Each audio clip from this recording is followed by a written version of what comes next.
Hey everybody, it's John Bergsma from the Great Lakes Fisherman's Digest. We're joined today in the boat by my son Grant and my nephew-in-law Dave. We're on Big Manistique Lake in Curtis, Michigan in the central eastern upper peninsula.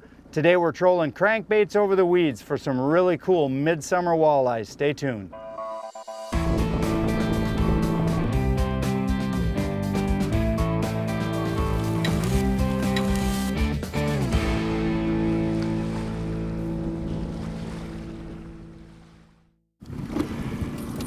And there's the critical set right there. Got a Abu Garcia Ambassador line counter reel, 30 feet out, and look at this, no boards. Right in the flat line, we're using Berkeley Fireline, 10-pound test, 4-pound diameter, and that's one of the keys that we're going to show you today about catching these walleyes in weeds. There we go, there's a fish, just missed one. Literally, I had one on. Yep, I got one, Grant. That didn't take long.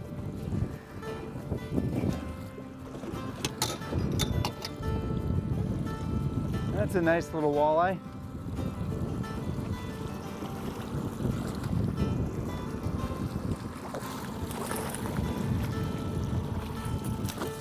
Nothing big, but it's an eater.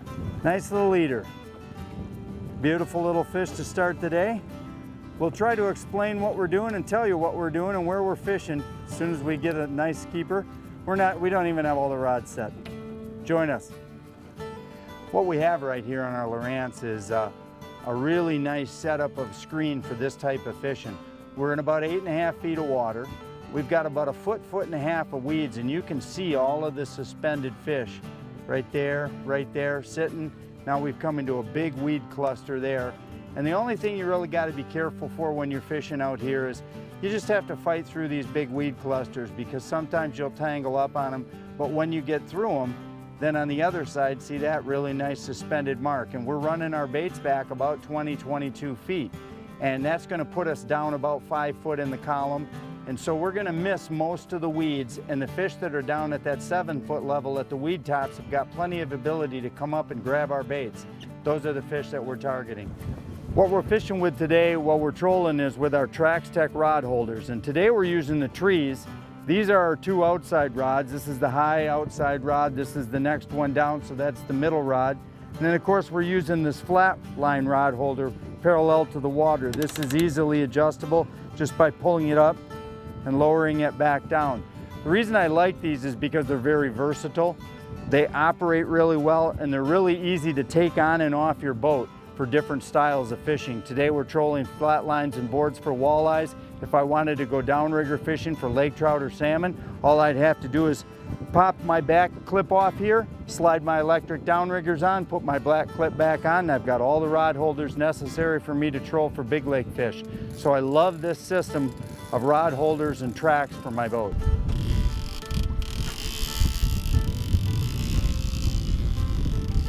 Get this boy in. Oh yeah. Nice keeper.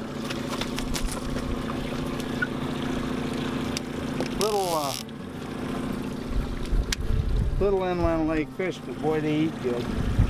Both hooks in the mouth, spinning, doing everything they can. They're alive and wild when they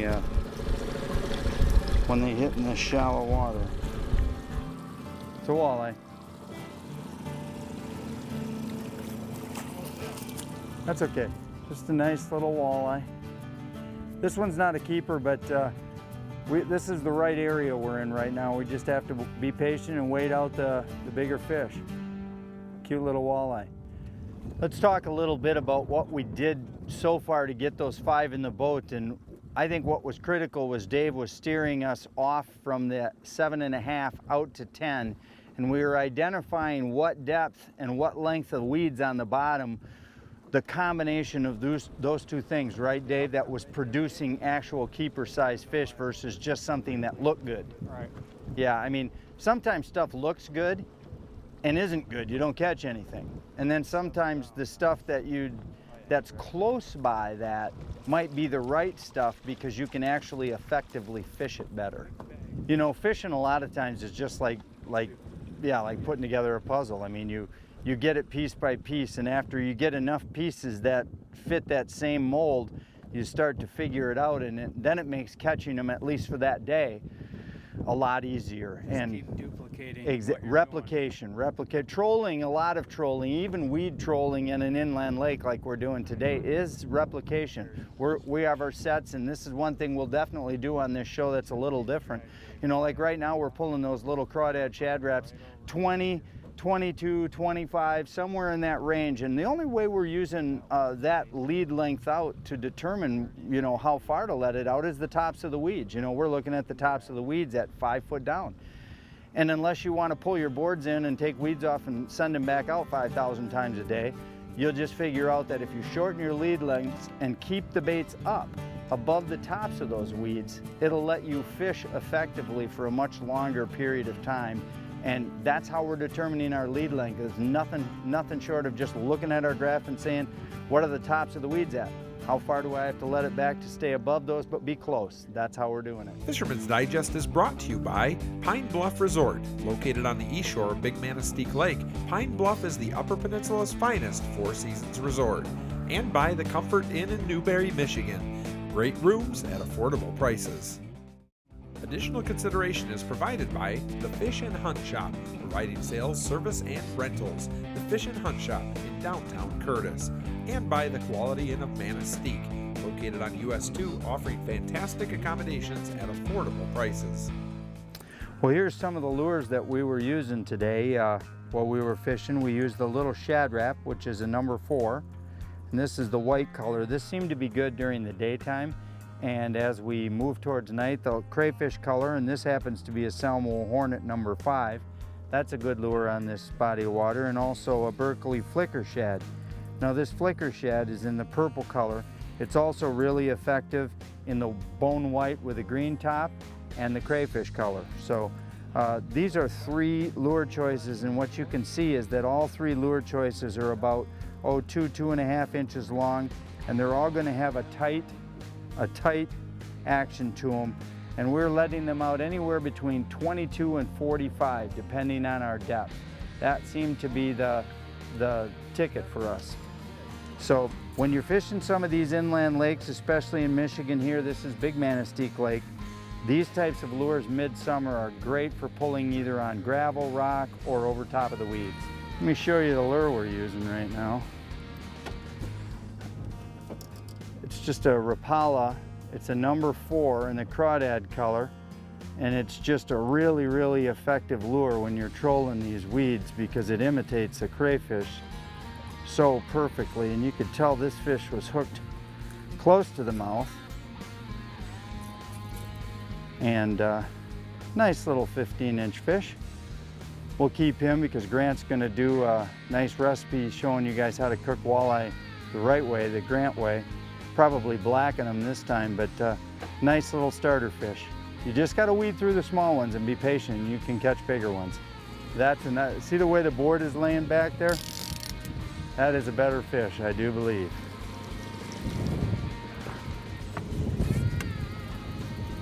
Oh yeah, see that? It's a good fish, Grant. Diving straight down. When you short line cranks like we are today, and boards will really be reactive because there's not much line stretch between the crankbait and the board. Davey.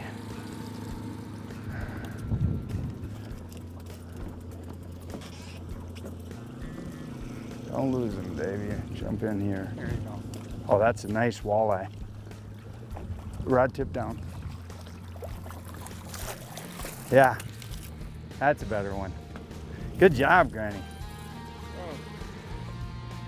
That's a much better fish. About a 16, 17 incher, but hey, same thing. Crankbait. That one, Davey, had both sets of hooks. That means he hit it, and no messing around with it. Sometimes you can tell the attitude of the bite just by how they hit it. It's another nice fish. And this is typical of Big Manistique Lake. We've been fishing here. I used to own a resort here. We've been fishing here for about 7 or 8 years consistently now, Dave. And you come early season, don't you, on opener? How many fish in 3 days with 3 guys did you catch this year? We cleaned 62 fish up here in 2.5 days, basically. Yep. Threw about that many back, 2 smaller ones, but they average about 17 inches. This is average about? Yeah. Nice fish. And where else can you go on an inland lake body of water? Catch quality fish by numbers. Not many places I know. Curtis, Michigan and Big Manistique Lake is a great spot to catch good numbers of fish.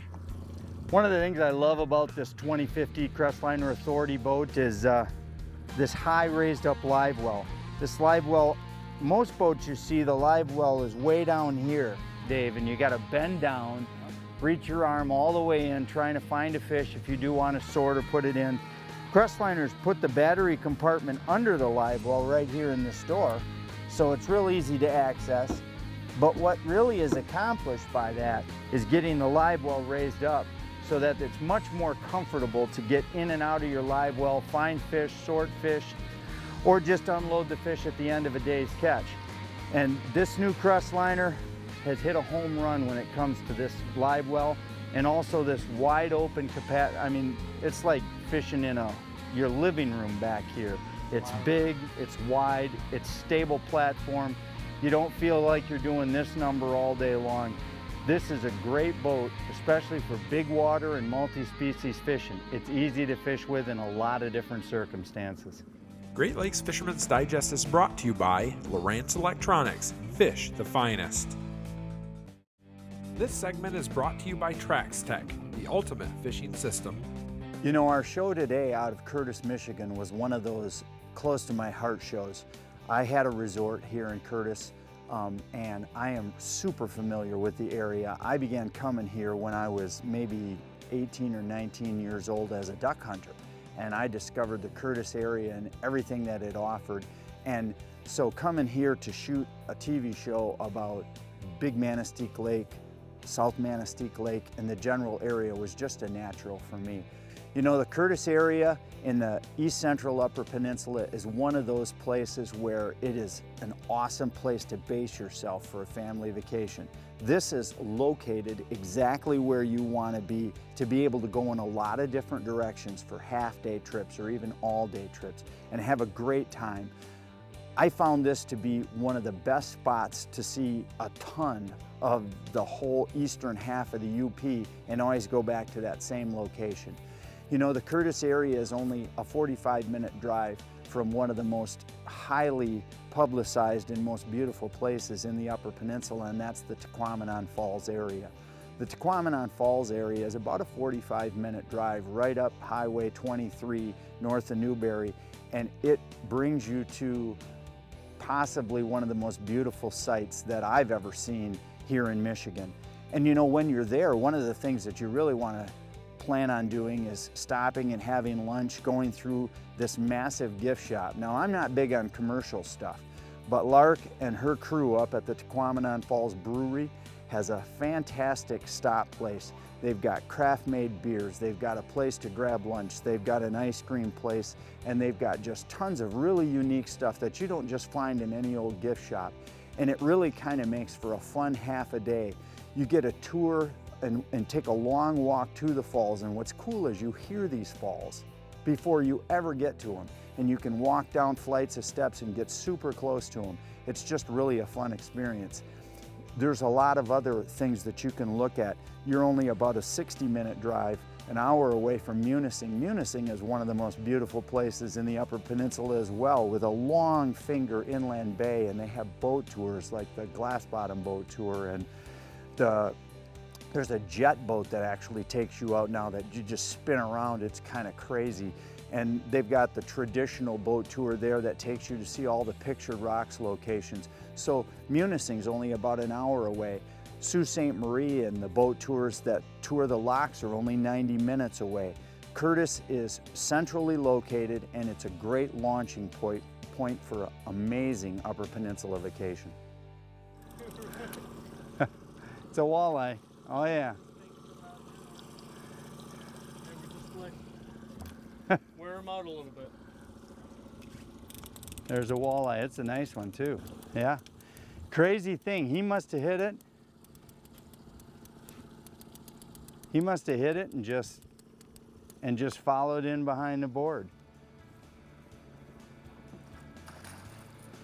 Because, here you go. Beautiful little fish.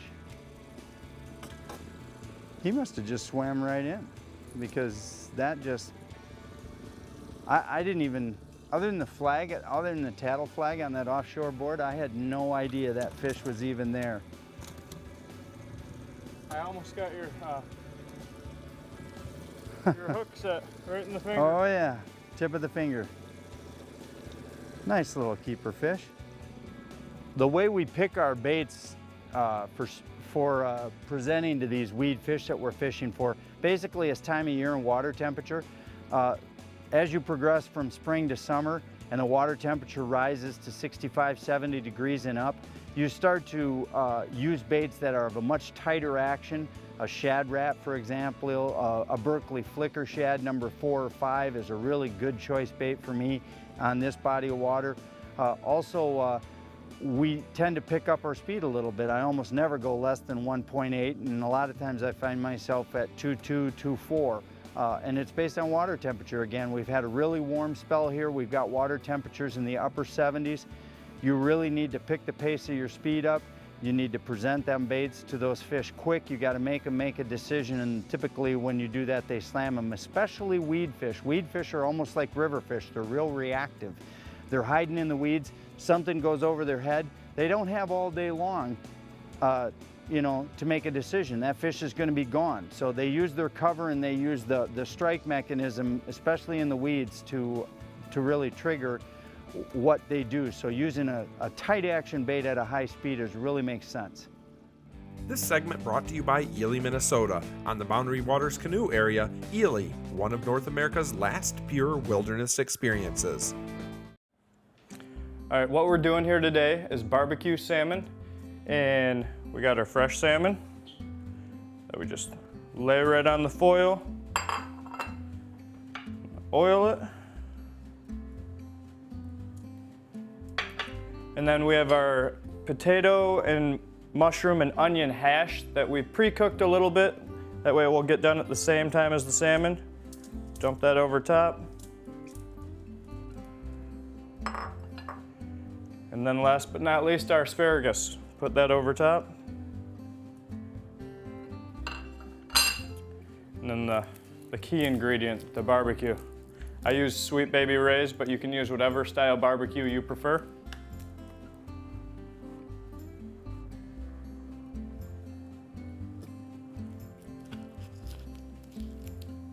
Right over top there. And then we have to foil it. That way, when you put it on the grill, it keeps all the moisture in, and you end up with an amazing, succulent dish.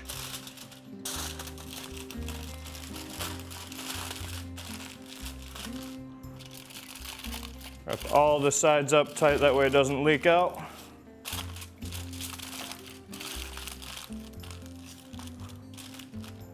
There you go. It's that simple. Now we can throw it on the grill.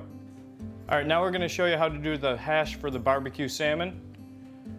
What we do, I steamed up a red potato already, and this is really for flavor, my choice. I mean, you can use a regular potato if you'd like. So just chop her up. I've let it cool so it's easier to deal with. The skin doesn't fall apart. Get that chopped up. Put it in your bowl. Now we got our washed mushrooms. So these are pretty easy to chop up. I just quarter them. That way they cook at about the same pace as everything else. You don't want them to get too done too fast, get all mushy. All right. And then red onion I chose just because of my preference as well. Alrighty. Now we got this ready, we're gonna go saute it up till it's about half done, then finish it up in the oven with the barbecue salmon.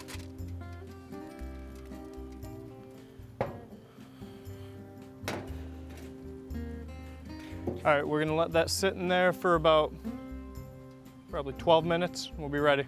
Now the way my family's always done garlic toast is whatever bread you have in the cupboard, that's what you use. So today we have a little hamburger bun. So all you gotta do, take your butter, spread it on.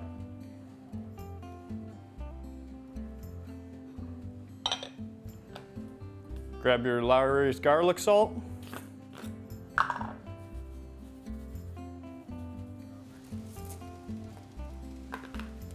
Now we're ready to go on the grill.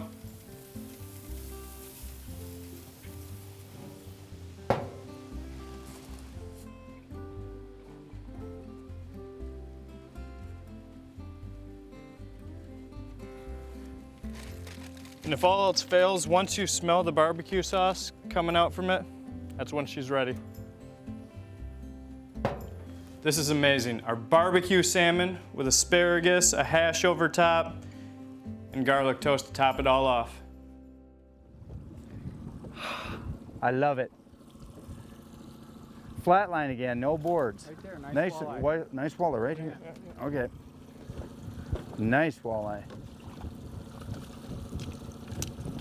Woohoo! There we go. Nice one, David. Oh, that's a fish of the day so far. Another beautiful little walleye right there. About a 16, 17 incher, as you can see right there. Proof is in the crankbait. That little number 4 Shad Rap today has been putting them in the boat, and we do have other baits on, but this seems to be the bait of choice. Whenever you're in a weedy situation where crayfish are really present, this right here is the product of using great baits at the right speed and the right depth. Really nice fish.